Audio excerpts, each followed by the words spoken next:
মুমিনের হৃদয়ে পড়বে সারা, মুমিনের হৃদয়ে পড়বে সারা, উঠবে জেগে নতুন প্রাণ।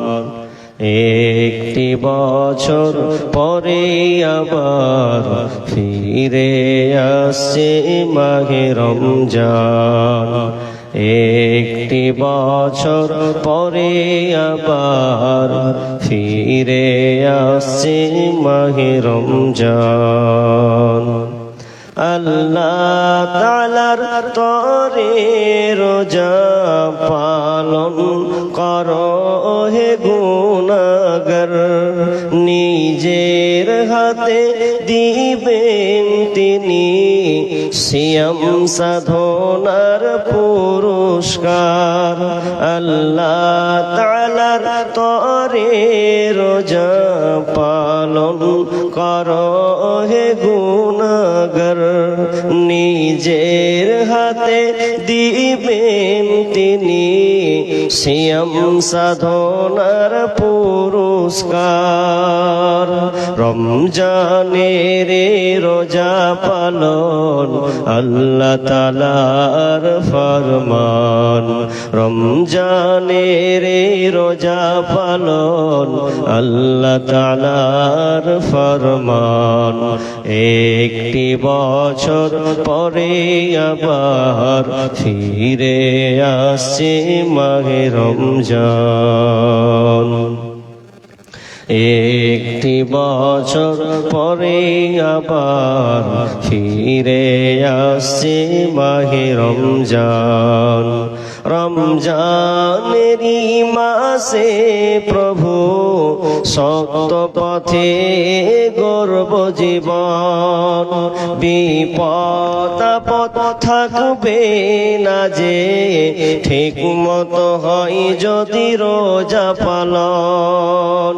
রমজানেরই মাসে প্রভু সত্য পথে গর্ব জীবন, বিপদ আপদ থাকবে না যে হয় ঠিক মতো হয় যদি রোজা পালন।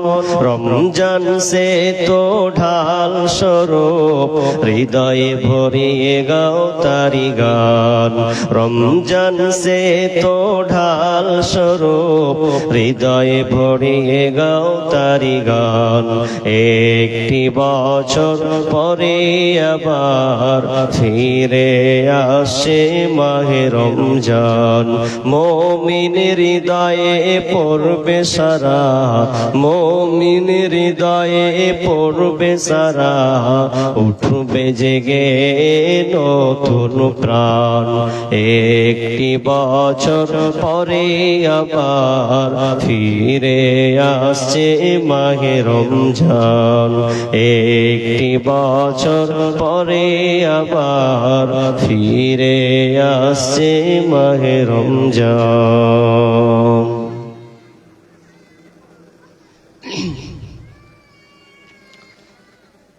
উপস্থিত সম্মানীয় সুযোগ্য আজকের এই চলমান জলসার স্বনামধন্য সভাপতি, মঞ্চে উপবিষ্ট ওলামায়ে কেরামগণ এবং আমার সম্মুখে বসে থাকা ছোট বড় দিনদার ইমানদার মুমিন ভাই সকল এবং বাম দিকে রত বসে থাকা সম্মানিতা মা ও বোনেরা, প্রথমে সে আল্লাহ সুবহানাহু ওয়া তাআলার শুকরিয়া জ্ঞাপন করি যে আল্লাহ আজকে আমাদেরকে একটি গুরুত্বপূর্ণ একটা মজলিসে কিছু কোরআন ও হাদিসের আলোচনা শ্রবণ করা এবং আমলের উদ্দেশ্যে যিনি আমাদেরকে কবুল করেছেন সে আল্লাহ সুবহানাহু ওয়া তাআলার শুকরিয়া আদায় করি, বলি আলহামদুলিল্লাহ। ভাই ঘুম ভাঙবে, জোরে বলেন আলহামদুলিল্লাহ। অতঃপর শান্তি বর্ষিত হোক সকল নবীদের উপর, বিশেষ করে আমাদের শেষ নবী জনাবে মুহাম্মদুর রাসূলুল্লাহ, আমরা সকলে বলি সাল্লাল্লাহু আলাইহি ওয়াসাল্লাম। সম্মানিত উপস্থিতি, আমি আলোচনা করার পূর্বে একটা প্রতিশ্রুতি আপনাদের দিতে হবে। আমি তো লোক কম আছেন, আর বাইরে কত লোক আছেন তাও জানি না, তবে এলাকা শুনলাম ছোট একটা এলাকা এই পারে। তো কিছু লোক আপনারা বসেছেন, তো আপনারা যারা বসেছেন তো 5-10 মিনিট পরে চলে যাবেন, এরকম কেউ হাত তুলেন তো। জি থাকবেন, সবাই থাকবেন? আচ্ছা, কারা কারা থাকবেন হাত তুলেন দেখি, কারা কারা থাকবেন? কিছু একবার করে তুলছে, একবার করে নামিয়ে লিছে, আর কিছু লোক হচ্ছে তুলবো কি তুলবো না। জি, এক আংশিক মানে খুবই অল্প লোক বসেছেন। তো আপনারা আল্লাহর হস্তে কেউ উঠবেন না ইনশাআল্লাহ। জি কথা রাখুন, ইনশাআল্লাহ বলেন। থাকবেন তো? আচ্ছা, যাই হোক, আমরা অল্প সময়ের মধ্যে ইতি টানবো ইনশাআল্লাহুল আজিজ। আমি আপনাদের সম্মুখে মহাগ্রন্থ আল কোরআন এই সূরা বাকারা থেকে 83 এবং 84 85 নম্বর আয়াতটাকে, মানে 183, 84 আর 85 নম্বর আয়াতটা পড়িনি, পেন্ডিং এ রাখছি, যদি সময় হয় তো নিয়ে আসবো ইনশাআল্লাহ। আজকে আমার আলোচ্য বিষয়, আপনাদের গত প্রায় 10 তারিখ বোতল বাড়িতে একটা প্রোগ্রাম হয়েছিল। 10 তারিখে ওখানে ছিলাম, তো আংশিক আলোচনা করতে পেরেছিলাম। তো এখান থেকে 2 কিলোমিটার হবে বোতল বাড়িটা, হবে না? হবে 2-3 কিলোমিটার হবে, বেশি হবে না। তো যাই হোক, আমরা সিয়াম সম্পর্কে গুরুত্বপূর্ণ তথ্যবহুল বিবরণের আলোচনা করার বা দেওয়ার চেষ্টা করবো ইনশাআল্লাহ আজিজ। সিয়াম বা রোজা, যেটা আমরা প্রচলিত ভাষায় রোজা বুঝি, আসলে আরবি শব্দ সওম। সওম এটা এক বচন, এর বহু বচন হলো সিয়াম। সিয়াম শব্দের অর্থ হলো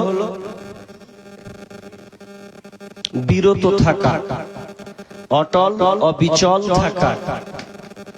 কিছুক্ষণ উপস্থাপনাটা শুনেন, তারপর ইনশাআল্লাহ ভালো লাগবে আশা করছি। রোজা কাকে বলা হয়, রোজা কাকে বলে এর সংজ্ঞা জানতে হবে।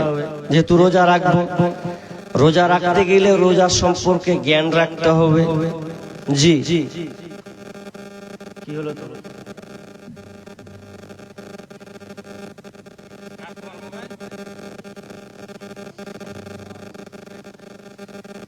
মোবাইল হারিয়ে গেছে।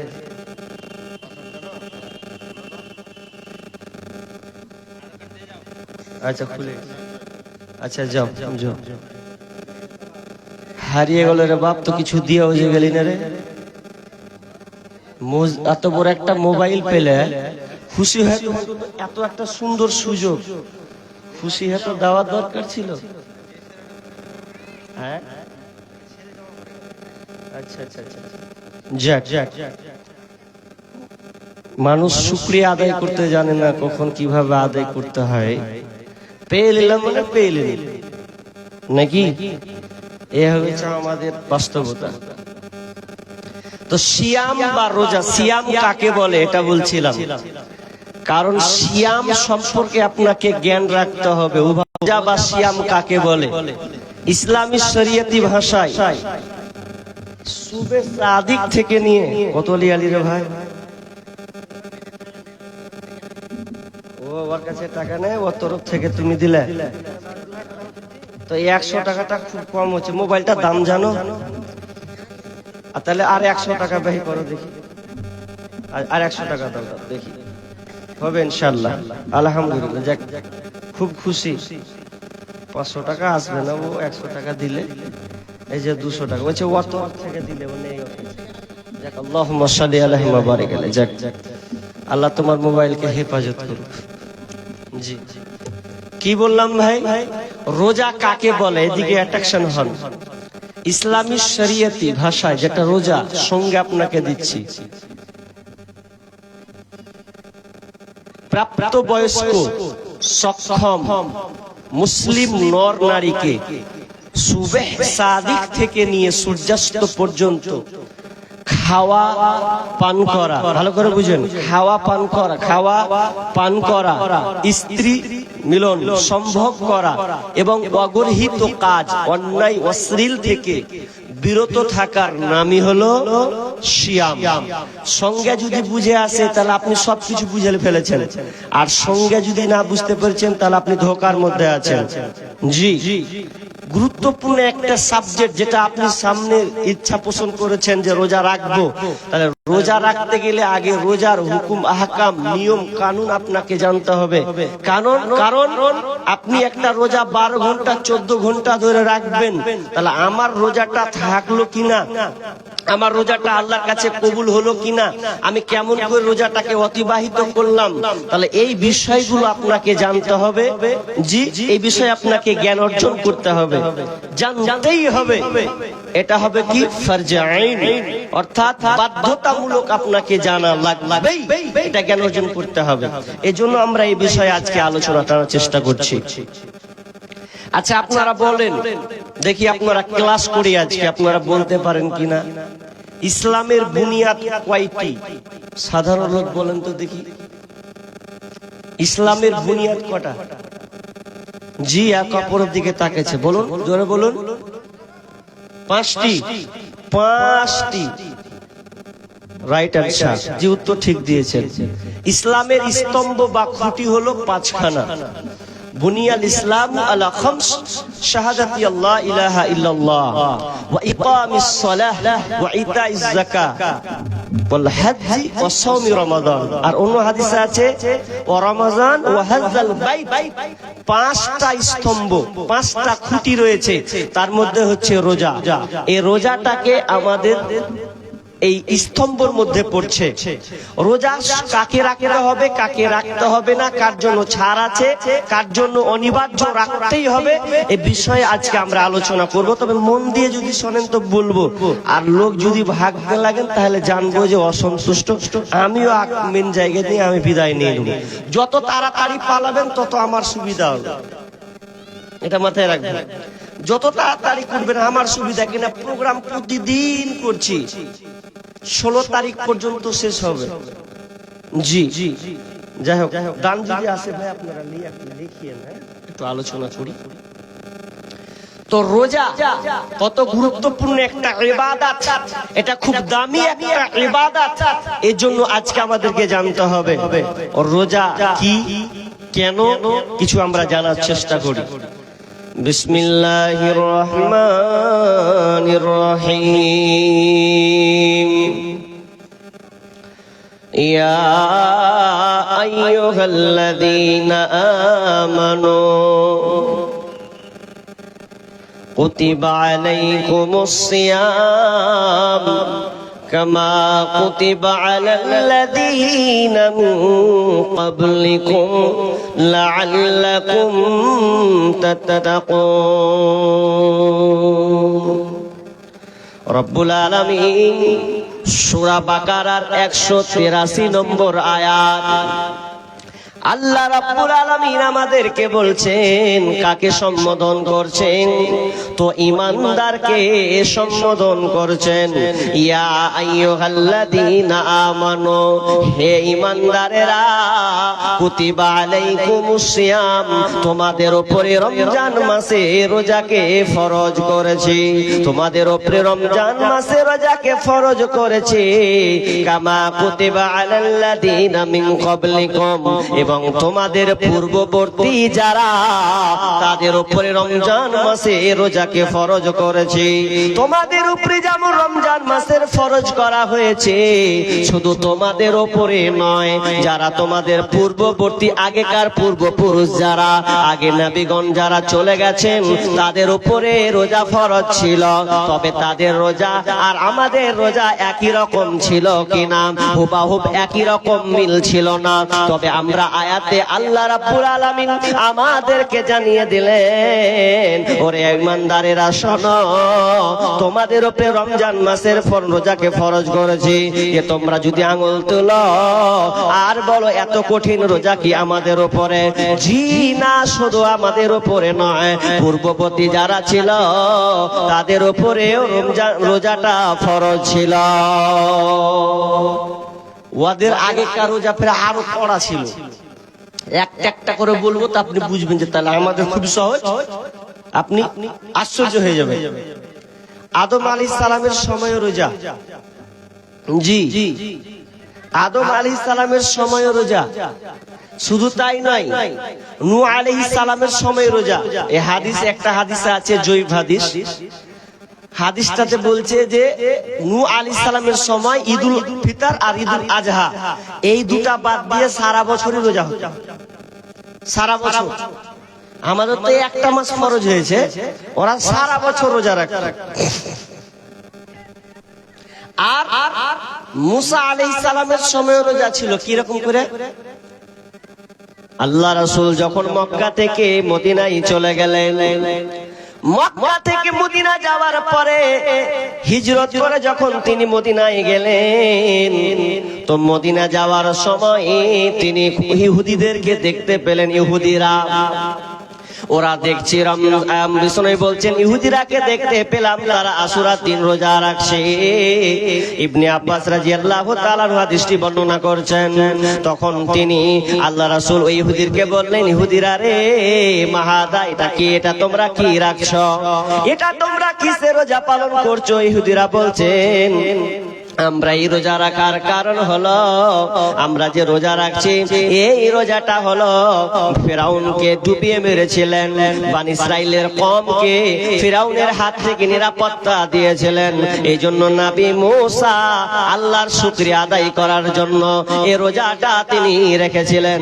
এই জন্য আমরাও ইহুদি যারা, আমরা এই আশুরার দিনে এই রোজাটাকে রাখি। রোজা কিন্তু সব যুগেই ছিল, সব যুগে। এমনকি দাউদ আলাইহিস সালামের সময়ও রোজা ছিল। রোজাটা আবার এই রোজাটা কিন্তু আল্লাহর কাছে সবচেয়ে প্রিয় রোজা। কিরকম? যে একদিন রোজা রাখতো আর একদিন ছাড়তো, একদিন রাখতো একদিন ছাড়তো, রাখতো ছাড়তো, মানে একদিন পর পর, খুব এরকম রোজা। এবং আমাদের উপরে যে রোজাটা এলো কখন অবতীর্ণ হলো, কখন আদেশ করা হলো, সেটা হচ্ছে শাবান মাসের দ্বিতীয় হিজরিতে। শাবান মাসে রোজাটা ফরজ ছিল, দিয়ে আবার পিছিয়ে নিয়ে চলে এলো কোথায়? রমজান মাসে, যেটা আমরা রাখবো সামনে রমজান মাসে। রমজান মাসকে নিয়ে আসা হলো, তো রমজান মাসে রোজা ফরজ করলো। কিন্তু ফরজ হয়েছে ঠিকই, এখন যে আমরা 12 ঘন্টা 14 ঘন্টা রাখছি ওরকম সুবিধা ছিল না। কত কঠিন জানেন? বুখারী, আবু দাউদ এই হাদিসগুলোতে আছে। বারা ইবনে আজিব রাদিয়াল্লাহু তাআলা আনহু হাদিসটি বর্ণনা করছেন। কি কেমন ছিল? নবীর প্রথম যখন ফরজ হয়েছিল তখন বলছে ইফতার করার পরে যা এশা পর্যন্ত খেয়ে নাও, আর এশার পরে খেতে পাবে না। এবং এই মধ্যখানে এই সন্ধ্যা থেকে নিয়ে এশা পর্যন্ত স্ত্রী মিলন করা বা খাওয়া এতটুকু জায়েজ ছিল। আর এশার পর হয়ে গেলে আর স্ত্রী সম্ভব করাও যাবে না, আর খেতেও পাবে না। আর ফের অনেকে যদি সন্ধ্যার পরে ঘুমিয়ে যায়, আর খাওয়াও বন্ধ, আর স্ত্রীর সঙ্গে ঘুমাও বন্ধ। কত কঠিন! তাই একজন সাহাবী, ওই সাহাবীটার নাম হচ্ছে কায়েস ইবনে সিরমা। এই সাহাবীটা মানে রোজা রেখেছে, নিয়ত করেছে, তো রোজা রেখে এবার মাঠে চাষ করতে চলে গেছে। রোদের সময় চাষ, এমন সময় কায়েস ইবনে সিরমা রাদিয়াল্লাহু তাআলা আনহু যখন মাঠে তিনি কাজ করছেন, তো মাঠে কাজ করতে করতে যখন সন্ধ্যা ঘনিয়ে এসেছে, সন্ধ্যা যখন হয়ে গেছে, এমন সময় বিবি ঘরে আসলো। ঘরে এসে বিবিকে বলছে, বিবি রে ইফতার করব, খাবার দাও, রোজাটাকে ভাঙবো, খাবার দাও। তখন তিনি দেখছেন না, বাড়িতে কোনো খাবার নাই। বিবিকে বলছেন, বিবি কোনো খাবার আছে নাকি? বিবি বলছে, স্বামী আমার, বাড়িতে কোনো খাবার নাই। নাই যে তুমি রোজাটাকে ভাঙবে, তো এক কাজ করছে, তুমি একটু আরাম নাও, বসো, আমি বাড়ির পাশের বাড়ি গিয়ে কিছু খাবার জোগাড় হয় কিনা, কিছু খেজুর জড়ো হয় কিনা, ওই খাবারটা নিয়ে এসে তুমি খাবে।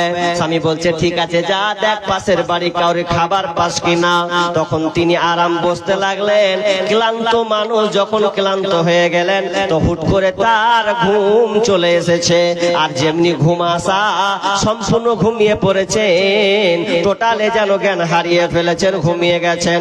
কিছুক্ষণ পর তার স্ত্রী যখন বাড়ি ঢুকে দেখছে, আহারে আফসোস আফসোস রে আমার স্বামী রে, তুমি ঘুমিয়ে গেলে, তুমি নিন চলে গেলে, তাহলে তো আর তুমি কোনো খাবার খেতে পাবে না, আর তোমার খাবার খাওয়া যাবে না, তোমার কোনো আর সম্পর্ক থাকবে না, তুমি সম্পূর্ণ ঘুমিয়ে গেছ, এই জন্য তুমি আর রোজা ভাঙতে পাবে না, এইরকম করে তোমাকে কাটাতে হবে।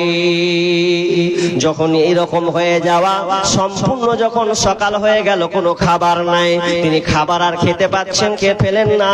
দুপুর বেলায় কাইস ইবনে সিরমা রাদিয়াল্লাহু তাআলা আনহু যখন তিনি দুপুরে চলে গেলেন, তো দুপুরে ক্লান্ত শরীর যেন আর থাকতে পারছেন না, ছটফট করছেন।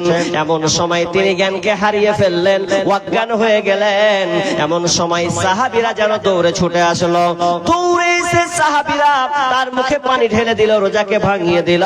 নবীর কাছে খবর চলে গেল, ও দয়ার নবী গো, দেখেন অমুক সাহাবীটা সিরমা রাদিয়াল্লাহু তাআলা আনহু এরকম অবস্থা হয়ে গেছে। শুধু একটা খবর নয়, আরেকটা খবর এসে পৌঁছে গেল।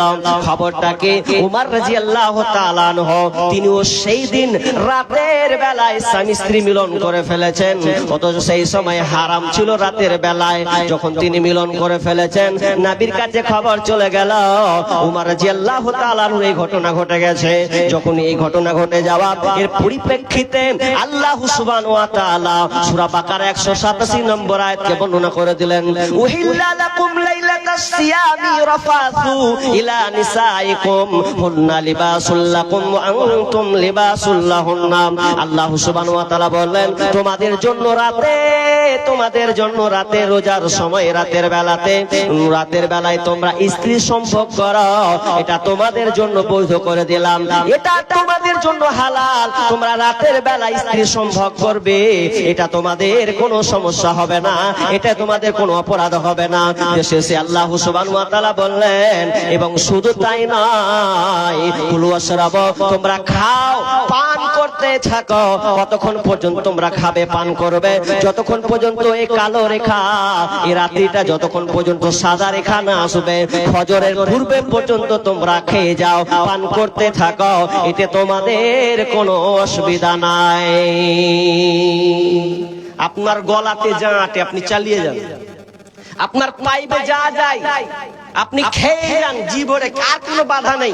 মানে ওই সময়তে খেতে পাবেন না, 8টা বেজে গেলে আর খাওয়া যাবে না। এখন আপনি যত পারবেন, আপনার যত খাবার বাড়িতে আছে ফ্রিজে খান, চালিয়ে যায়, আনলিমিটেড, কোনো অসুবিধা নেই। জি, তাহলে কত কঠিন ছিল, আজকে আমাদের জন্য কত সোজা করে দেওয়া হয়েছে। তো আজকে আমরা কে আছে? আচ্ছা আচ্ছা আচ্ছা আচ্ছা, দিয়ে নাকি ওটা মাইক ভালো, এখানে বসে, এখানে বসে। এখন যেহেতু এখন প্রধান বক্তা আমাদের স্টেজে বক্তব্য দিচ্ছেন, কিন্তু আমাদের প্রধান অতিথি মাননীয় শ্রী গৌতম পাল মহাশয়, বিধায়ক করণদিঘি আমাদের, ইনি স্টেজে এসে উপস্থিত হয়েছেন। অনেক অনেক শুভেচ্ছা ওনাকে। মানে সব রকমের জালসায়, ছোট বড় হোক, সব ধরনের জালসায় উনি উপস্থিত হন। আমাদের এই জালসায় এসে আমাদের মানে হৌসলা আফজাই করেন, আমাদেরকে ধন্যবাদ দেন, এবং ওনার কাছ থেকে আমরা ভালো পরামর্শ পেয়ে থাকি। আমাদের সমাজ সোসাইটিকে কেমন ভাবে আমাদের চালাতে হবে, কেমন ভাবে শিক্ষিত করতে হবে। আজকেও আমি ওনাকে কয়েক মিনিটের জন্য হলো বলার জন্য আগ্রহ করছি, যে আমাদের এই সমাজের জন্য 2-1 মিনিট 5 মিনিট কথা বললে আমরা হয়তো উপকৃত হতাম। এখন আপনাদের সম্মুখে শ্রী গৌতম পাল মহাশয়। আসসালামু আলাইকুম। আজকে আপনাদের এই পবিত্র জালসায় এখানে মঞ্চের সামনে আমার ইসলাম দরদি গুরুজন ভাই বন্ধুরা, এবং মঞ্চের বাঁ দিকে দেখতে পাচ্ছি আমার শ্রদ্ধেয় মা বোনেরা আছেন।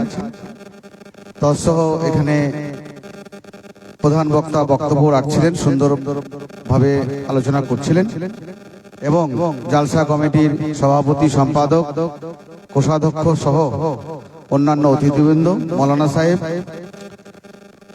সবাইকে আমি সালাম আদাব জানাচ্ছি। বক্তব্যের মাঝে আমি যে আমাকে বলতে দেওয়া হলো, আমি একটু দুঃখিত। আমি আপনাদের কাছে ক্ষমা চেয়ে নিচ্ছি। অ্যাকচুয়ালি বক্তার মনোবলটা ভেঙে যায়, যখনই ব্রেকিং হয় একটু খারাপ লাগে। যাই হোক, আমি সেদিন ওনারা গিয়েছিলেন, কথা দিয়েছিলাম যে আমি আসবো, কিন্তু আমি কলকাতা থেকে আসলাম, বারশো ট্রেনে নেমেছি, ওখান থেকে সরাসরি চলে আসছি। তো ঘটনা হচ্ছে, অনুষ্ঠান ছোট হোক আর বড় হোক, যদি মনের থেকে কেউ দাওয়াত দেয়, অন্তর থেকে ভালোবেসে দেয়, সেটা আমরা গ্রহণ করি বা করতে হয়, এটা নিয়ম। তো সেটা কথা নয়। এখানে জালসা কমিটি উদ্দেশ্য হচ্ছে, এখানে পবিত্র কোরআন হাদিসের আলোচনা হচ্ছে, মহান আল্লাহর কথা আলোচনা হচ্ছে। সেই জায়গায় আমি মনে করি এই ধর্মীয় প্রতিষ্ঠানে যে এখানে আপনারা এসছেন, এবং এখান থেকে যে কথাগুলো আপনারা নিয়ে যাবেন আমাদের সমাজকে ভালো রাখার জন্য, আমাদের ভালোভাবে চলার পথ তৈরি করার জন্য জালসা শোনার প্রয়োজন আছে, এবং কোরআন হাদিসের কথা শোনার প্রয়োজন আছে। একটা কথা মনে রাখবেন যে আমরা যেমন নিজের ধর্ম পালন করি ঠিকই, তার সঙ্গে সঙ্গে অন্যের ধর্মকেও সম্মান করা উচিত আমাদের, এবং করি। ফলে দেশে, সমাজে, পৃথিবীতে যদি ধর্ম না থাকতো, তাহলে কিন্তু দেশ, সমাজ, পৃথিবী কিন্তু কিয়ামত চলে আসতো, ধ্বংস হয়ে যেত। সেই জন্য প্রয়োজন আছে, এবং কাজের ফাঁকে ব্যবসা বাণিজ্য, চাষবাস, মজুরি, চাকরি বাকরি, সবার মাঝে এই জালসা উপস্থিত হওয়া এবং পবিত্র কোরআন হাদিসের কথা শোনা, এটা আমাদের একটা অংশ বটে। তো যাই হোক, আমি দীর্ঘায়িত করব না। আমি এই জালসার সার্বিক সাফল্য কামনা করছি, এবং আপনাদের উৎসাহিত করতে এসেছি, আপনাদের সঙ্গ দিতে এসেছি। আপনারা ভালোভাবে জালসা করুন, আপনাদের উদ্দেশ্য সফল হোক, এবং মহান আল্লাহর কাছে প্রার্থনা করছি যাতে আপনারা সবাই ভালো থাকেন, আল্লাহ আপনাদের সুখে রাখে, এবং সব দিক থেকে যাতে আপনাদের উন্নতি হয়, এবং ছেলে মেয়েদের লেখাপড়া ভালো হয়, সবাই সুখে থাকুন, এটা প্রার্থনা করে আমি আমার কথা শেষ করলাম। আসসালামু আলাইকুম।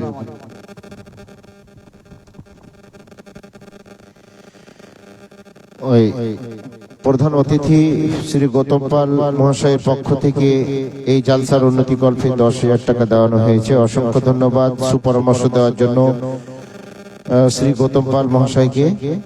এখন আমরা সময়কে নষ্ট না করে প্রধান বক্তাকে বলবো, আপনার বক্তব্য আপনি রাখুন।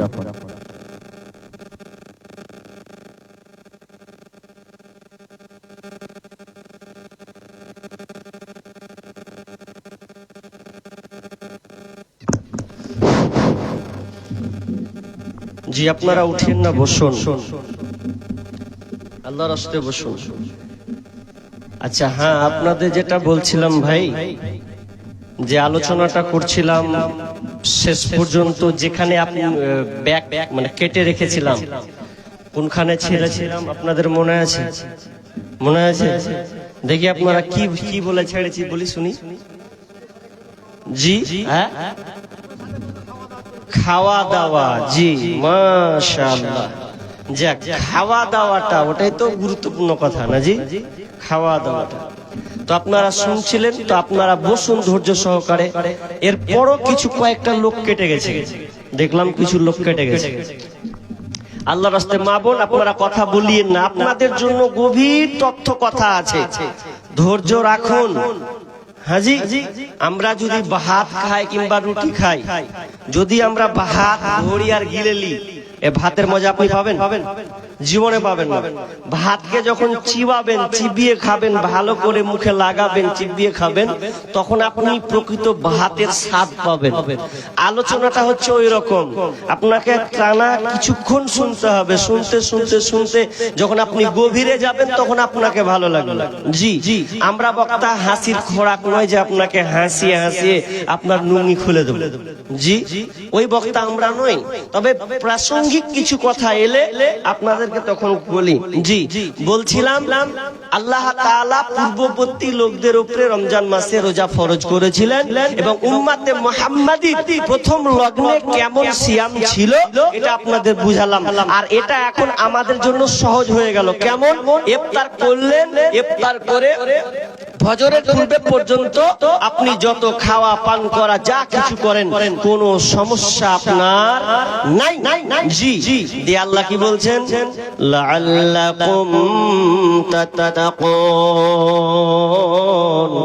আল্লাহ বলছেন আমি মুত্তাকি বানাবো রে, এই জন্য আমি এ রোজার নামের পেটেন রোজা তোমাকে দিলাম। ওরে ঈমানদারেরা, তোমরা মুত্তাকি বানবে, আল্লাহ ভীরু বানবে। আল্লাহ ভীরু কাকে বলা হয়? মুত্তাকি তাকওয়াবান কাকে বলা হয়? উমর রাদিয়াল্লাহু তাআলা আনহু উবাই ইবনে কাব রাদিয়াল্লাহু তাআলা আনহুকে বলছেন, উমর রাদিয়াল্লাহু তাআলা আনহু উবাইকে বলছেন, উবাই তুমি বলতে পারবে আল্লাহ ভয় ভীতি কি? আল্লাহ ভীরু কাকে বলা হয়? তাকওয়াবান কাকে বলা হয়? তোমার কাছে কি জানা আছে? তখন উবাই রাদিয়াল্লাহু তাআলা আনহু আমিরুল মুমিনিনকে বলছেন, উমর রাদিয়াল্লাহু তাআলা আনহুকে বলছেন, উমর আপনি বলেন জীবনে আপনি কোনদিন কি সংকীর্ণ রাস্তায় চলেছেন কিনা? যেটা সংকীর্ণ রাস্তা, দুই দিকে বেড়া দেওয়া আছে আর মধ্যখানে একটা এল দেওয়া আছে। একটা সংকীর্ণ রাস্তা, দুই দিকে জমির মালিক বেড়া দিয়েছে, কাঁটা দিয়ে ঘিরে রেখেছে, আর তুমি ওই রকম রাস্তা দিয়ে কি জীবনে কোনোদিন চলে গেছো? উমর রাদিয়াল্লাহু তাআলা বলছেন, ভাই রে, হ্যাঁ আমি এই রকম সংকীর্ণ একটা রাস্তায় চলেছিলাম। ওই রাস্তায় চলতে গিয়ে আমাকে সতর্ক থাকতে হয়েছে, ডান দিকে যাব না, বাম দিকে যাব না। যদি ডানে বামে নড়ে যায় তাহলে আমাকে আঁচড় লাগবে। এই জন্য আমি ওই রাস্তাটা যখন পার হয়েছে নিজেকে কাপড়কে গুটিয়ে নিয়েছি, সংযত হয়ে আমি রাস্তাটাই পার করেছি। সাহাবী বলছেন, উমর তাহলে তাকওয়া হচ্ছে ওই রকমই, যখন তুমি দুনিয়ায় চলবে, চলতে গিয়ে সামনে তুমি যখন চলবে, ডান দিকে বাম দিকে হারাম পন্থা থাকবে, ডান দিকে মদ থাকবে, বাম দিকে লুডো থাকবে, তাস থাকবে, সুদ থাকবে, ঘুষ থাকবে, বিভিন্ন রকম তোমার সামনে আসবে ডানে বামে, কিন্তু তুমি এগুলোকে এড়িয়ে দিয়ে সামনে চলবে। এরই নাম হলো আল্লাহ ভীরু, এরই নাম হলো তাকওয়াবান। অতএব তুমি সংযত ভাবে চলবে। আল্লাহ রাব্বুল আলামিন বলছেন, বান্দা ওরে আমার মুত্তাকি তোমরা শোনো, ওরে ঈমানদারেরা শোনো, আমি তোমাদেরকে পরিপূর্ণ মুত্তাকি বানাবো। এই জন্য আমি আল্লাহ রমজান মাসে রোজাকে দিয়েছি। পরিপূর্ণ মুত্তাকি কেমন হয়? জি, একটা উদাহরণ দিই আপনাকে, দুইটা দেখি। আপনি চাষি মানুষ, মাঠে চাষ করতে গেছেন, গরমের সময় সহ্য করতে পারলেন না, দুপুরে বেলায় সহ্য হয় না, তা বাড়ি চলেছেন, যা রোজা ছেড়ে দেবো মনে হচ্ছে। বিবিকে বলছেন, বিবি রে লে আয়, দুদল পানি লে আয়, হার মাথায় ঢাল, হার পানি না যান, ঢাল মাথায় ঢাল। এখন মাথায় পানি ঢালছে, বিবি আপনার মাথায় পানি ঢালছে, মাথায় পানি ঢালছে, পানি গড়গড় করে যেন মাথা থেকে শরীরে পড়ছে, নাক দিয়ে কপাল থেকে, নাক থেকে মুখের সামনে দিয়ে খাওয়া পানিটা নিচে গড়ছে।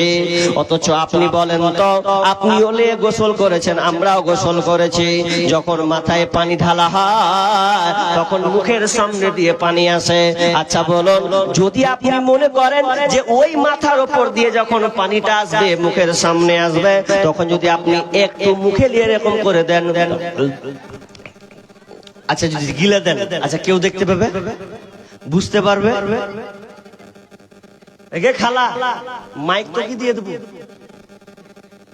বাপরে বাপ, খুব বিশাল ব্যাপার। জালসাতে যদি এগুলো করবে তো বাড়িতে যা কি করবি তোর আল্লাহ জানে। হ্যাঁ, মন দিয়ে তো শুন আলোচনা, এত জোরে চিল্লেছে, কথাটা পর্যন্ত পর্দা। তো এরা দেখেন আমারও বক্তব্য চলছে, ওরও বক্তব্য চলছে, তুমি পুরুষ হলে চালা হারা বেড়ি ছেলাটি চালাচ্ছি। হাজি আজিব লীলা, এ বুঝাবে কে? মা বোনদের বলছি আপনারা চুপ থাকুন, আপনাদের কথা আসছে, একটু পরে আসবে, আপনারা গুরুত্ব সহকারে শুনুন। কথা বললি না আল্লাহর রাস্তে, যদি না ভালো লাগে বাড়ি চলে যান, কিন্তু অপরজনকে কষ্ট দিয়েন না। যজন থাকবে একজনকে হেদায়েত পাবে। জি, কি বলছিলাম যে আপনি মাথার উপরে পানি ঢালছেন, তো পানি ঢালতে মুখ দিয়ে পড়ছে, যদি আপনি যদি মনে করেন যে খানিকটা পানি মুখ দিয়ে পড়লো, গিলে নিল, আচ্ছা কে দেখতে পাবে? কেউ দেখতে পাবে কি? বুঝতে তো পারবে না। আপনি খেয়ে নিলে কে দেখবে যে কে দেখলে? আচ্ছা ওটা গেল, আপনি ওটা গোসল করলেন, আবার গোসল করে আপনি ঘর ঢুকে গেলেন, ঘর ঢুকে আপনি দরজা লাগিয়ে দিলেন, আপনার ঘরের ভিতরে ফ্রিজ আছে, খাবার আছে, বিভিন্ন আইটেম খাবার আছে, পায়েস আছে, আপনার কিনা মাংস আছে, জুস আছে, ভালো ভালো মিষ্টান্ন ভান্ডার খাবার আছে। এখন ঘরে বিবি নাই, মেয়ে নাই, ছেলে নাই, ভাই নাই, মা নাই, আব্বা নাই। এখন আপনি দরজাকে লাগিয়ে দেন, যদি মনে করেন আমি ওটা মিষ্টিটাকে যদি একবার মুখে ভরে গট করে গিলে নিলে 1 সেকেন্ডও টের পাবে না কেউ, মুখে ভরলে আর মুখ দিয়ে চলে যাবে। এরপরে দেখবেন মানুষ খায় না, খায় কি? খায় না, যতই খিদে লাগুক এরপরেও দেখা যায় সে খেতে চায় না। কেন রে? পৃথিবী তো কেউ দেখতে পায় না, এরপরও কেন আমি আপনি খাচ্ছি না? কারণ আমি আল্লাহকে ভয় করি, আর আল্লাহর জন্য এটা রোজাটা রেখেছি, পৃথিবীর কারো জন্য নয়। কারণ মানুষ নামাজ পড়ে, লোক দেখানি নামাজ হয়ে যায়। বিহাই এসে বিয়াহের সঙ্গে নামাজ পড়িলে মানে কত আল্লাহ ওয়ালা, অথচ নামাজ পড়ে না, খালি দেখিয়ে দিলে আমি নামাজ পড়ি। শুধু তাই নাই, লোক দেখানো দান হয়, তুই করলি রে, অমুকের বেটি দান করলে, অমুকের বেটা দান করলে, তা আমি কেন পারবো না? তোর থেকে কম আছি নাকি? দিয়ে দিলে। লোক দেখানি দান হয়, লোক দেখানি হজ হয়, লোক দেখানি ভালো ভালো ইবাদত হয়, কিন্তু রোজা কোনোদিন লোক দেখানো হয় না। এটা বরং আল্লাহকে খুশি করার জন্য মানুষ রোজাটা রাখে। যদি লোক দেখানো রোজা হতো তাহলে ও লোক করে কোনো সময় খেয়ে নিত। রোজা হোক আর না হোক দেখে লাভ নাই, লোক তো জানবে আমি রোজা আছি। কিন্তু মানুষ এটা করে না। কেন করে না? কারণ সেই রোজাটা কোনো ব্যক্তিকে খুশি করার জন্য রাখে না, বরং আল্লাহকে খুশি করার জন্য এই রমজান মাসে রোজা রাখে। ভুলবো না, ভোলা যায় নাকি মাহে রমজানের স্মৃতি? এই মাসেতে কত ফজিলত জানো কি মুসলিম জাতি? ভুলবো না, ভোলা যায় নাকি মাহে রমজানের স্মৃতি? আল্লাহর সেই পবিত্র কালাম মহাগ্রন্থ আল কোরআন, কি মহিমা এই মাসে হয়েছে তার আগমন, যার কারণে এত সম্মান দিয়েছেন প্রভু রহমান। রহমত বরকতেরি মাস, জ্বালাও আমলের বাতি। ভুলবো না, ভোলা যায় নাকি মাহে রমজানের স্মৃতি? ভুলবো না, ভোলা যায় নাকি মাহে রমজানের স্মৃতি? রমজান মাসটা তাহলে কত গুরুত্বপূর্ণ। জি, এবার চলেন, এবার রোজা কে রাখবে আর কে রাখবে না, কার জন্য ছাড় আছে আর কার জন্য ছাড় নেই, এটা বলবো। এটা অনেক সময় বলতে পারি না। আল্লাহ রাব্বুল আলামিন বলছেন আইয়ামাম মা'দুদাত, নির্দিষ্ট কয়েকটা দিন, অর্থাৎ 1 মাসের রোজা তোমাদের জন্য দিয়েছে, নির্দিষ্ট কয়েকটা দিন। ফামান কানা মিনকুম মারিদান আও আলা সাফারিন, এই তোমরা শোনো, অতএব তোমরা শোনো, তোমাদের মধ্যে যারা অসুস্থ হবে কিংবা সফরে থাকবে, তুমি অসুস্থ হয়ে গেছো রমজান মাসে, এই জন্য তুমি রোজা রাখতে পারছো না। ভালো করে কান লাগান আয়াতটার দিকে। আল্লাহ সুবহানাহু ওয়া তাআলা বলছেন, ফামান কানা মিনকুম মারিদুন আও আলা সাফারিন, তোমাদের মধ্যে যারা অসুস্থ হবে কিংবা সফরের হালাতে থাকবে, আপনি এখান থেকে গেলে বোতল বাড়ি থেকে নিয়ে আপনি যাবেন কোথা, বহরমপুর, কোথা যাবেন, মালদা যাবেন, সফর আপনার। আপনি সফরে যদি আপনি রোজা না রাখেন আপনার কোনো সমস্যা নাই, আপনাকে আল্লাহ ছাড় করে দিয়েছেন। তবে শুনেলেন, এটা ছাড় মানে এমনটা নয় যে আপনি পরে করবেন না, ফাইদাতুম মিন আইয়ামিন উখার, বরং তুমি অন্য সময় যখন তুমি সুযোগ পাবে এটাকে পূরণ করে দেবে। তুমি আজকে অসুস্থ আছো, অসুস্থ যখন তোমার ভালো হয়ে যাবে, যখন তুমি আরোগ্য শিফা লাভ করবে, তখন তুমি রোজাটাকে রেখে দেবে, কারণ রোজা তোমার জন্য মাপ নাই, ছাড় নাই, ছাড় নাই। তুমি পরে আদায় করবে, সফরে আছো পরে আদায় করো, অসুস্থ আছো সফরে আদায় করো। দিয়ে আল্লাহ সুবহানাহু ওয়া তাআলা বলছেন, ওয়ালাল্লাযীনা ইউতিকুনাহু ফিদিয়াতুন তুআমু মিসকিন। এরপরে যদি তুমি রোজা রাখতে না পারো, ওয়ালাল্লাযীনা ইউতিকুনাহু ফিদিয়াতুন তুআমু মিসকিন, যদি এরপরে তোমার কষ্ট হয়, যদি তোমার সমস্যা হয়, এরপরে যদি আরো কষ্ট হয়, তুমি প্যারালাইসিস রোগী হয়ে গেছো, প্যারালাইসিস হয়ে গেছে তোমার, সুগার প্রেসার তোমার বৃদ্ধি পেয়েছে, ও হয়ে গেছে, এমন রোগ তোমাকে আল্লাহ দিয়ে দিয়েছেন, তুমি মনে করছো আমার রোগটা আর ভালো হবে না, এই জন্য তোমাকে আল্লাহ ছাড় দিয়েছে। তবে একটা কাজ তোমাকে করতে হবে, সেটা কি, ফিদিয়াতুন তুআমু মিসকিন, তোমাকে ফিদিয়া দিতে হবে, মিসকিনকে খাবার দিতে হবে। কোন ব্যক্তি যদি রোজা না রাখতে পারে, তবে ভালো করে মশলাটাকে শুনেলেন, পর যদি আপনি সুস্থ হন তাহলে আপনি ফিদিয়া দিবেন না। যদি আপনার এরকম হয় যে আমি আর রোজা অসুস্থ হব কিনা আল্লাহ জানে, আমার অবস্থা খুবই খারাপ, তাহলে আপনাকে আল্লাহ তাআলা ফিদিয়া দিতে বলেছেন। কত ফিদিয়া আপনি দেবেন? আপনার এক মানে এমক দিবেন কতগুলো আদাসা, আদাসা মানে 100 কিলো, কেউ আবার বলেছেন 1.5 কিলো, অর্থাৎ আদাসা 100 কিলো কিংবা 1.5 কিলো। 100 কিলো যদি হয় তো প্রায় 30টা রোজার 38 কিলো চাউল, এবং যদি এক মাস যদি 1.5 কিলো করে ধরা হয় তাহলে প্রায় 48 কিলো চাল, 45 কিলো চাল আপনাকে দিয়ে দিতে হবে। কাকে দিবেন? এটা গরিবকে আপনাকে দিতে হবে, তাহলে আল্লাহ আপনাকে ক্ষমা করে দেবেন, আর আপনাকে আপনার কোনো অসুবিধা নাই। তবে শুনেলেন, যারা রোজা রাখতে পারবেন না এটা তাদের জন্য, যেমন একটা লোক বয়স্ক হয়ে গেছে, ও জানছে আমি আর জীবনে রোজা রাখতে পারবো না, এটা আমার দ্বারা সম্ভব নয়, তাহলে ওই লোকটা ফিদিয়া দিয়ে দেবে, ফিদিয়া দিয়ে দিতে হবে। এখন কিছু লোক আছে যে রমজান মাসের যখন রোজা আসে, রোজার আগে সুস্থ ছিল, চাঙ্গা হয়েছিল, রোজার আগে ভালো চাঙ্গাও, আর যেদিন দেখছে যে রোজা ঢুকছে তখন বলছে গ্যাস হয়ে গেছে, এখন গ্যাসের লেগে রোজা রাখবে না, মানে ও এখন গ্যাসের বাহানা দিছে।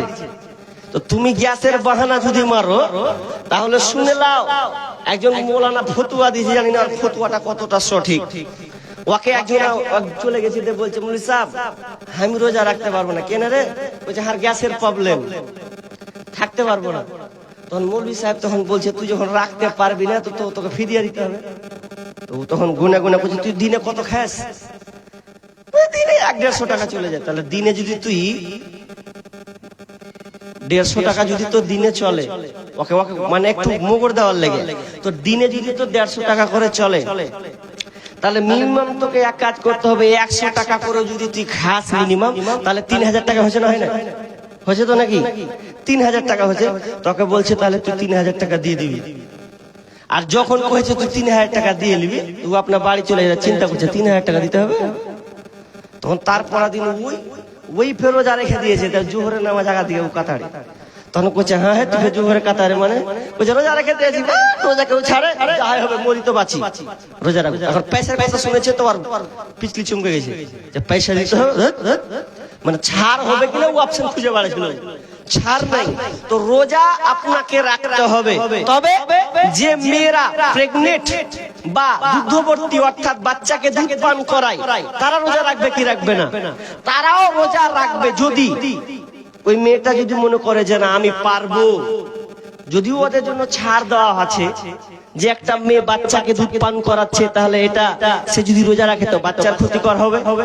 কাঁচা ছেলে যদি হয়, অল্প বয়সের ছেলে যদি হয়, মানে সন্তান হয়, হয়তো 1 বছর হয়নি, 5 মাস 6 মাস বিকল্প খাবার নেই, তাহলে ও যদি মনে করে যে না আমি রোজা রাখবো না, তাহলে ওই মা ওই বোনকে যখন সুবিধা হবে তখন রোজা রাখিয়ে দিতে হবে। জি, প্রেগনেন্ট হলেও একই, পরে সে যখন ভালো হবে তখন ওই রোজাটা পালন করবে। ওদের জন্য ফিদিয়া নয়, ওরা ফিদিয়া দিবে না। মশলাটা বুঝতে পারলেন তো? জি, তাহলে রোজা কে রাখবে কে রাখবে না এটা আমরা বুঝতে পারলাম। যারা বাল্য ছোট তাদের উপরে ফরজ নাই। একেবারে যারা বৃদ্ধ হয়ে গেছে, ওর জ্ঞান সেরকম নেই, ছোট ছেলের মতন, বাচ্চা ছেলের মতন, সকালে এক তো বিকালে এক, জ্ঞানের কোনো ই নাই, তাহলে ওই লোকটা, ওই বয়স্ক লোকটা রোজা রাখার কোনো অসুবিধা নাই, ও কাফারাও লাগবে না। যদি আর বিবেক লোপ পায়, স্মৃতিশক্তি লোপ পায়, তাহলে ওকে আর রোজা রাখতে হবে না। জি, তো আমরা এতটুকুই বুঝলাম যে আমাদেরকে রোজা কাকে রাখতে হবে কাকে রাখতে হবে না। এবার আমরা চলে যাই যে রোজা রাখবো, কিন্তু রোজা রাখতে গিয়ে আমাদেরকে কি করতে হবে ওই সময়টা খুবই টপিক, গুরুত্বপূর্ণ একটা বিষয়। সেটা কি বিশ্বনবী বলছেন, মান সামা রমাদান ঈমানাও ওয়া ইহতিসাবা গুফিরা লাহু মা তাকদ্দামা মিন যামবি। আল্লাহ রাসূল বলছেন, মান সামা রমাদান ঈমানা, যারা রমজান মাসে রোজা রাখে ঈমান এবং নিয়তকে মনে করে, সওয়াবের আশায়, ঈমান এবং সওয়াবের আশায় যারা রমজান মাসে রোজাকে রাখে, তাহলে বিষ্ণু বলছেন তাদের পূর্ববর্তী গুনাহকে আল্লাহ ক্ষমা করে দেবেন। যদি কেউ ঈমান এবং সওয়াব নিয়ত, ভালো নিয়তের উদ্দেশ্যে যদি সে রোজা রাখে, তাহলে আল্লাহ সুবহানাহু ওয়া তাআলা তার পূর্ববর্তী গুনাহ যেগুলো আছে ওইগুলো সমস্ত গুনাহকে আল্লাহ ক্ষমা করে দেবেন। দুইটা শর্ত ব্যবহার লাগিয়েছেন। আপনি যখন নামাজ পড়েন তো নামাজ পড়তে গিয়ে আপনাকে উজু করতে হয় কি হয় না? উজু হলো শর্ত, উজু না হলে নামাজ হবে না, উজু করতে হবে, তারপরে আপনাকে নামাজ যেতে হবে। ঠিক তেমনি ভাবে যদি আপনি রোজা রাখতে চান, তাহলে রোজা রাখার আগে দুইটা জিনিসকে আগে শর্ত পূরণ করতে হবে। একটা হলো ঈমান আর একটা হলো ইহতিসাব। ঈমান এবং ইহতিসাব, ঈমান ছাড়া যদি আপনি রোজা রাখেন, যদি ঈমান আপনার কাছে না থাকে, তাহলে ওই রোজা রেখে আল্লাহর কাছে কোনো লাভ নাই। তার মানে আপনাকে পরিপূর্ণ ঈমান নিয়ে আসতে হবে। ঈমানের মধ্যে কোনো খামতি থাকা চলবে না। কেমন খামতি? ধরেলেন আপনার শরীর, আমার শরীরে এখন রূহ আছে, আত্মা আছে, আত্মা আছে বলে আমি হাত নাড়াতে পারছি, কথা বলতে পারছি। যদি আমার আত্মাটা বেরিয়ে যায়, তাহলে আমার শরীরটা অচল হয়ে যাবে, আমি কথা বলতে পারবো না। এক কথায় আমার নাম হয়ে যাবে লাশ, এটা লাশ হয়ে যাবে। ঠিক তেমনি ভাবে যদি আপনার ঈমান না থাকে, তাহলে রোজা রেখে আপনার ফায়দা হবে না। নাম্বার 2 নম্বর হলো আপনাকে সওয়াব আশা আকাঙ্ক্ষা রাখতে হবে। কোন নিয়তে আপনি রোজা রাখছেন? আপনি জীবনে পূর্বে আপনি আগে অনেক গুনার কাজ করেছেন, পাপাচার, অশ্লীল, বেহায়াপনা কাজ করেছেন। এই সমস্ত কাজ আগে আপনাকে ত্যাগ করতে হবে, নিয়ত করে নিতে হবে, আল্লাহ আমি আর কোনোদিন পাপে লিপ্ত হব না, আল্লাহ আমি কোনোদিন অন্যায় কাজ করব না, আল্লাহ আমি কাউকে অপহরণ করব না, গালিগালাজ করব না, খারাপ অশ্লীল কাজ আমি করব না। এই নিয়ত ঠিক করে যদি তুমি রোজা রাখো, তাহলে তোমার পূর্বের গুনাহ আল্লাহ ক্ষমা করে দেবেন। আর যদি তোমার মধ্যে রোজাও থাকে, অন্যায় কাজ যদি তোমার হাতের দ্বারা হয়, তাহলে শুনে নাও তোমার রোজা রেখে আল্লাহর কাছে কোনো লাভ হবে না। রোজা রাখাই হবে। রোজা আছেন, রোজা রেখে গেল দিয়ে দিলেন, তোর কিছু খারাপ গেল দিয়ে দিলেন, তাহলে রোজা গেল। ও রোজা 12 ঘন্টা না খেয়ে থেকে তোমার কোনো লাভ নেই। এখন মেয়েরা যদি মাথায় কাপড় না দিয়ে যদি হুড় হুড় করে ঘুরে বেড়ায় রোজা অবস্থায়, তাহলে তোমার ওই মাথায় কাপড় খুলাই হলো, রোজা খা, তোমার না খেয়ে থাকাই হলো কোনো লাভ ফায়দা হলো না। এখন তুমি যদি তোমার বাড়ির পার্শ্ববর্তীকে যদি খানিক 5 মিনিট ঝগড়া করলাও গেল দিয়া আইনা বুঝলেন কাপড়া রোজা আছেন, তাহলে ও রোজা আল্লাহর কাছে কবুল হবে না, বরবাদ। অন্যায় অশ্লীল কাজ থেকে বাঁচতে হবে। দলিল কি? হাদিস দিচ্ছি আপনাকে। আল্লাহ রাসূল বলছেন মাল্লাম ইয়াদা কাওলাজ জুর ওয়াল আমালা বিহি। আল্লাহ রাসূল বলছেন মাল্লাম ইয়াদা কাওলাজ জুর, যেই ব্যক্তি রমজান মাসে রোজা রেখে মিথ্যা কথা এবং অগরিহিত কাজ, অন্যায় অশ্লীল কাজকে ছাড়তে পারল না। হাদিসটা ভালো করে মূল্যায়ন দেন। কি বলছে? আল্লাহ রাসূল বলছেন যে ব্যক্তি রোজা রেখেছে আর রোজা রেখে অন্যায় কাজকে ছাড়তে পারল না, খারাপ অশ্লীল গরিহিত কাজকে ছাড়তে পারল না, মিথ্যা কথাকে ছাড়তে পারল না, তো আল্লাহ রাসূল বলছেন ফি আইয়াদা তুআমাহু ওয়া শারাবাহু, তাহলে ওই লোকটার না খেয়ে থাকা অনাহারে থাকা আল্লাহর কাছে কোনো লাভ নাই, কোনো লাভ নেই। হাজি কষ্ট করে 12 ঘন্টা ধরে না খেয়ে থাকবে, লাভ নেই না, কোনো লাভ নেই। আপনি একটা ব্যবসায়ী, ব্যবসা করছেন, তো ব্যবসা করে আপনাকে কেউ জিজ্ঞাসা করলো কত দাম, আপনি বলছেন 100, আচ্ছা 80 টাকা দিবেন না, 95 টাকা আমার কিনে, আচ্ছা তোমাকে আমি 80 টাকায় দিয়ে দেবো, অথচ মাল কমে নিয়েছে, মিথ্যা কথা বলে দিলে, তাহলে ও রোজা বাতিল, আল্লাহর কাছে গ্রহণযোগ্য নয়। রোজা অবস্থায় মিথ্যা কথা বলে যদি দেন তাহলে আপনার রোজা আল্লাহর কাছে কবুল হবে না। আর কি? আপনি কাউকে অন্যায় ভাবে প্রতিহত করছেন, তাহলে অন্যায় যদি আপনার নিজে থাকে রোজার মাধ্যমে, তাহলে ওই রোজা আল্লাহর কাছে কবুল হবে না। অন্যায় কাজ, খারাপ কাজ যদি আপনার থাকে, আজকে আমরা খারাপ কাজ করি, অন্যায় কাজ করি, মোবাইলের মাধ্যমে আমরা অন্যায় খারাপ কাজ করি, করে কি করি না? মোবাইল দিয়ে ফেসবুক দেখি, রোজাও আছি, ফেসবুক চালাচ্ছি, ইউটিউব চালাচ্ছি, বিভিন্ন নাট্যকার দেখছে, সিনেমা দেখছে, বিভিন্ন হলিউডের যেন আমরা ছবি সিনেমা দেখছি, কে কি করলো না করলো এগুলো আমরা ফেসবুকের মাধ্যমে দেখতে থাকলাম, অথচ বেপরদার খারাপ জিনিস আছে আমার চোখে পড়েছে, আমি এড়ালাম না। তাহলে শুনেলেন ওই রোজা রেখে আমাদের কোনো ফায়দা হলো না, কারণ এটা খারাপ কাজ, এটা অন্যায় কাজ, এটা হচ্ছে অগরিহিত কাজ। তাহলে আপনি মোবাইল ঘেটে যদি ফেসবুক চালিয়ে আপনি সময়টাকে পার করে দেন, তাহলে আপনার রোজা রেখে কোনো লাভ হবে না।